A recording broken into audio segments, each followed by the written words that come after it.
to the officers, to the California Highway Patrol. As you said, Marla, this started in the Compton area here, but they're just not doing that. They're going to do whatever they can to evade police, to evade the California Highway Patrol, and they're doing so in a very erratic way, in that there are times where the driving is erratic, where they are running through red lights, but then there's times like this where they're stopping at a red light here.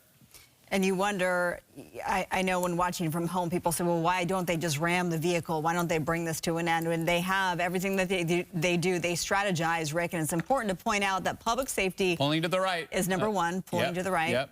Let's see what happens here. No, you're exactly right, Marla, in terms of the blinker's on. Bringing this to a safe conclusion. And right here, it looks like they've pulled over to the right here for no other reason except like, hey, I'm going to just pull over to the right and stop and see what happens here, because there's no reason that that individual cannot continue on. Now, here's the situation. Now, officers, the California Highway Patrol out. They are clearly giving on a bullhorn very explicit instructions to this individual. Put your hands out, get out of the vehicle, let us see your hands, let's lay you down on the road. We're going to make sure that you don't have any contraband, any weapons, and we're going to bring this to a conclusion finally. Inglewood Avenue here, northbound side, coming up towards SoFi Stadium. We'll see what happens here. Well, just noticing on that little further wide, zoomed out shot, the innocent bystanders who were there, it looks like a gas station or maybe a car service there, and the officers telling them, those innocent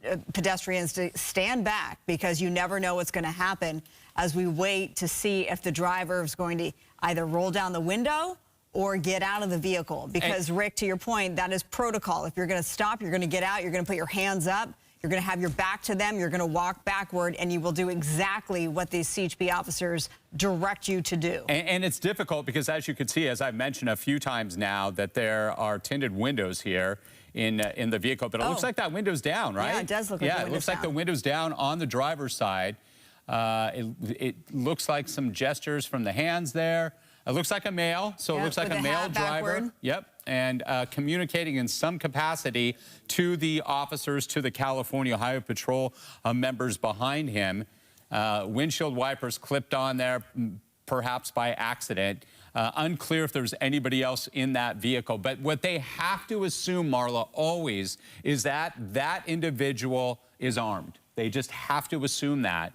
We've seen tragic situations of late in Riverside County, and that's what the mindset is always. The adrenaline is up with these officers. They've been chasing this man. They've been telling him to pull over. They've lit him up, and he does not. So they have to assume the worst. And suspected of driving under the influence in addition to all of this as well. Exactly. And Rick, to your point, they also have to assume that as we see the back window crack there, that there are more than one suspect. There is more than one suspect inside. We don't know that to be true yet. We'll see momentarily, I hope. We've seen it all. Okay, there you go. There's the passenger side, and there we go. Okay, now we got the driver's door open, passenger door open, female coming out on her cell phone. And a dog. And a dog, holding the dog there. Yeah, this is something else. And this is not what they're supposed to be doing. No, absolutely not. So we'll see how bad there.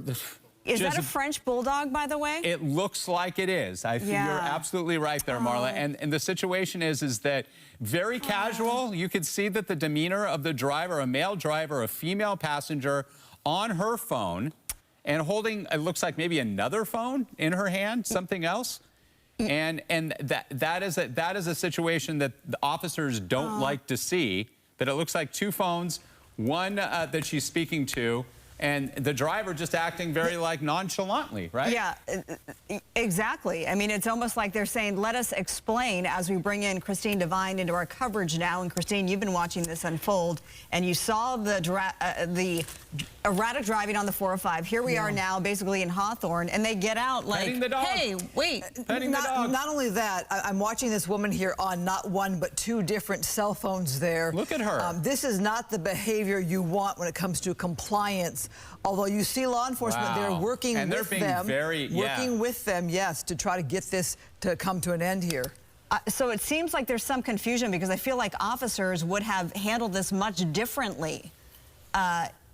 Yeah. Right, Rick? Because you're supposed to get out back to the officers. This is very rare. So I don't know what the backstory is here, that they have not like cuffed him and grabbed him. Right. Well, as you see there, they're trying to get the two separated. And her, she keeps talking on the phone. Yeah, they're trying to get the two separated so police can figure out what's going on here. You see, this is a dangerous situation where you have two people involved. The man there not complying, the woman there trying to be separated from him, and they're not wanting to be a part of that. And it looks like they're more interested in her than him. Well, they need to get him apart. They need to get him apart so they can bring this to a close. The man holding the dog here, which, you know, the public is watching this, a woman, a dog, a young man not complying here. And now being told to sit down at the very least and holding on tight to that dog, which, as we pointed out, looks to be a French bulldog. We don't know if this is their dog. We don't know the backstory that we're seeing unfold here. There are so many questions to be answered, but obviously, I mean, we all have hearts for, you know, pets who are involved, innocent pets, and of course, we don't know the story of either one of these, this young woman and this young man. And she, it looks like, has been detained officially and cuffed. Okay. He has not, right? They're taking the dog now. They're just taking the dog away. Yeah. Let's see. I mean, they're being very patient. Now it looks like they will cuff this man as well. And again, if you're just tuning in, this started as an alleged DUI suspect being chased out of Compton through the South Bay cities on the 405, exiting at Inglewood Avenue. And here we are at Inglewood and 135th Street in the Hawthorne area, heading northbound up towards SoFi Stadium. And let's note also, sometimes they're cuffing someone like a passenger for officer safety. They did search her for any kind of weapons or anything that could hurt an officer. Sometimes it is to detain you, to get you safely out of the way while the situation's still being assessed here. The way this has played out here is very interesting, to think of the conversations there on the ground by law enforcement in trying to work with this couple to bring them into custody or end this pursuit situation. Because, Rick, as you noted, this was a pursuit. It was, but what's so unique about this is the patience and the demeanor of the California Highway Patrol and these two suspects who were essentially leading the way here, coming out. The woman was on her cell phone, had another cell phone. He had a dog. They were waving their arms. And the officers there were very compliant in regards to their behavior. Well, now they are taking them both into, or at least detaining them both.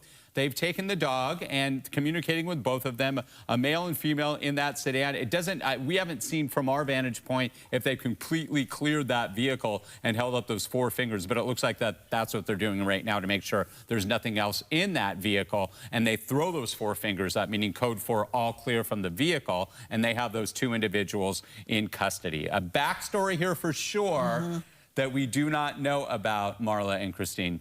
Yeah, and they took that dog. You know, you have to wonder, is it because there was a dog involved that they handled this a little bit more gingerly? They also could have gotten more pertinent information during the pursuit. So they may have, once they pulled over, these officers may have known a lot more than we do, which is often the case, of course. So we will look forward to getting more answers. She looks agitated a little bit.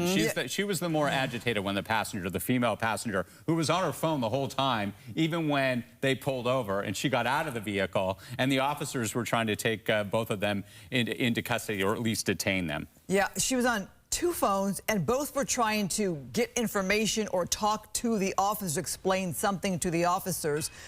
We don't know if either or both are under the influence. There was a concern that this might be a DUI situation, but they were both trying to speak with the law enforcement officers, and that could explain the demeanor there. Perhaps there's some kind of communication there going on where they're discussing things that we aren't privy to right now as to why you see the demeanor here. But obviously, for officer safety, they have to separate the two, get the information, and make sure everybody's protected.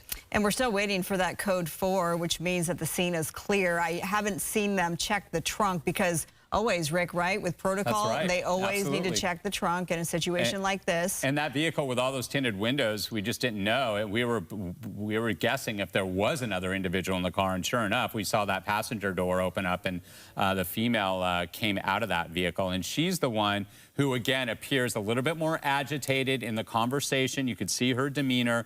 The male suspect there in the red long-sleeve shirt appears a little bit more mellow, so to speak, and speaking to the officers here. Both have been detained, and when we say that, meaning that they have been cuffed and are being held at this point. If this was an alleged DUI, they will conduct what we call a field sobriety test to see if that's the case, and they will carry on the situation from there. But it does appear that there probably is more of a story behind all this. But the bottom line is that what we did see when this pursuit was happening is this driver was definitely driving erratically at times and attempting to evade police. Sorry to interrupt you, but I'm just looking. The male, he's not cuffed, correct? At least one hand. At least one hand. I mean, he's being detained, but Okay. you're right. He's not completely handcuffed. She is. Okay. She is, right? That's what it looks like. And now we don't have eyes on the dog. Yeah, One of those officers his left arm is clearly open, and he was the driver. He was the driver, so that's what makes this situation very unique, and we'll see what happens, and we'll try to get more information for you. CHP units pulling away. Well, amazing work as we watched police there diffuse this situation and try to figure this out here. We thank you for watching us early here on Fox 11. We're going to begin our newscast here as we continue to watch this play out and try to get more information. And now at 5, the home of legendary crooner Johnny Mathis threatened by a hillside collapse. The mud even crushed a car, all in the aftermath of back-to-back storms. We will officially welcome you now to the Fox 11 News at 5 o'clock.